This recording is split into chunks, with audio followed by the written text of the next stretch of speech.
Next up, let's face it, this is where we talk about a lot of the news that happened in the week, where players, coaches, and the like.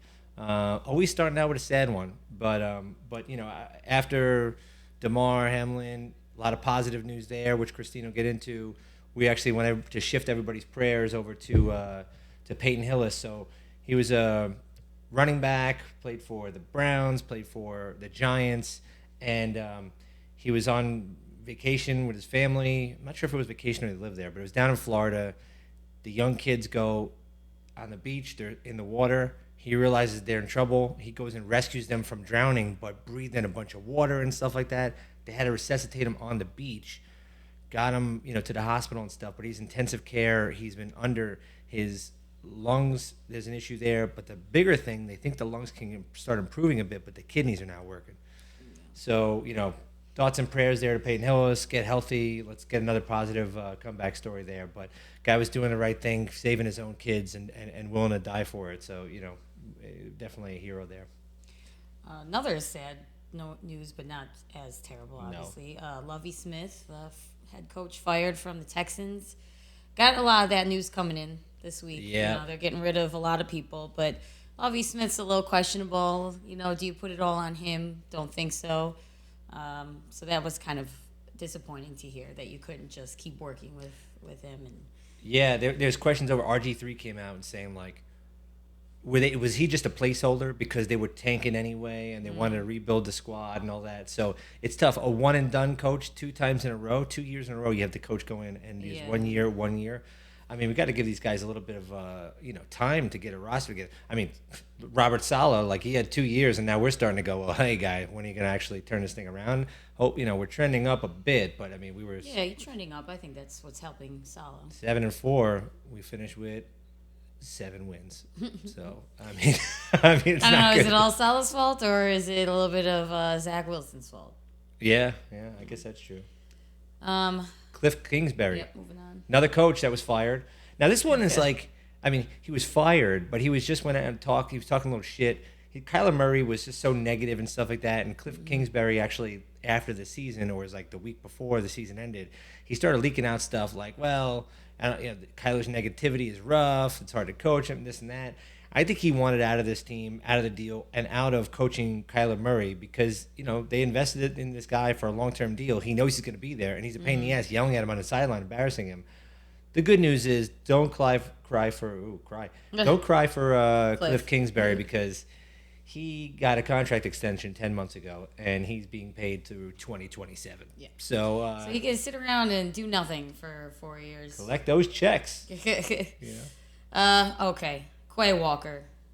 If you watched the Packers game the other night against the Lions, was very happy for the Lions to kick the Packers out of the playoffs because they do not deserve to go, in my opinion. Yeah. I'm happy that it's over.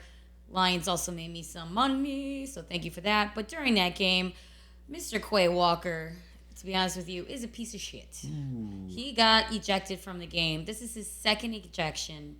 He got ejected from the Bills game earlier this season for pushing a coach. The other day against the Lions, pushed a trainer. A bunch of trainers running to go help an injured Lions player.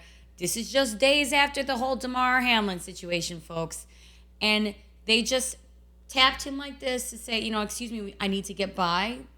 And Quay didn't like that, so he shoved the trainer. Right? And that trainer getting shoved got pushed into the other trainers who were actually working on this injured player.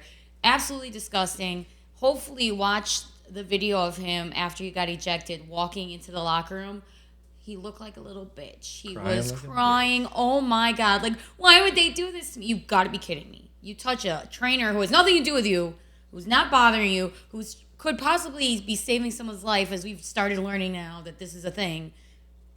Absolutely disgraceful. I think he should never play again, but, the NFL is the NFL. In the future, if you ever run into Quay Walker and want to bet on Quay Walker, want to take him on your fantasy, fuck that guy. Yep. Piece of shit. Yeah. Why are you pushing people not even in uniform? Yeah. They have nothing to do with you. They're trying to save somebody. Dumb. Idiot. All right, last up, Stetson Bennett IV. The fourth. Such a white name. So, yeah, the Georgia Bulldogs went on and won the national championship game, which was a great game, by the way. I don't know if you Very saw that one. interesting. Yeah, 65-7. But, you got the MVP. Look, the guy put up stats all year long. Now, some people say he's 25 years old. He's and a little old. there's A little old. There's a guy that got how many guys in the league? I mean, you got, the Burrows and, all these other guys that are all Allen's younger than him, I think, and all of it. So at least definitely started younger, and maybe their age now. Yeah, if not even there yet. But they're gonna have to talk about this guy seriously. I think when it comes to drafting him, he's gonna be a later round draft pick. He's small. He's 5'11", 190 pounds. But and I know he's throwing to 5-star recruits that are 20 yards open. Right. But they're undefeated. And they won back-to-back national championship games. Nobody does that, so... This is true. However, the height thing is rough, I'm learning, with quarterbacks. Because if you play a video game where you're, in the quarterback's view, if I were to be behind a bunch of 6'3" people, I'm going to be I don't know, I can't see who's open. Is anybody there? Let me just throw it and see. So I'm surprised he's as successful as he is, and it may be because everybody's right with him being able to... have all these great players open for him, but if you were playing quarterback, you could run under people's legs and then they wouldn't find you. So.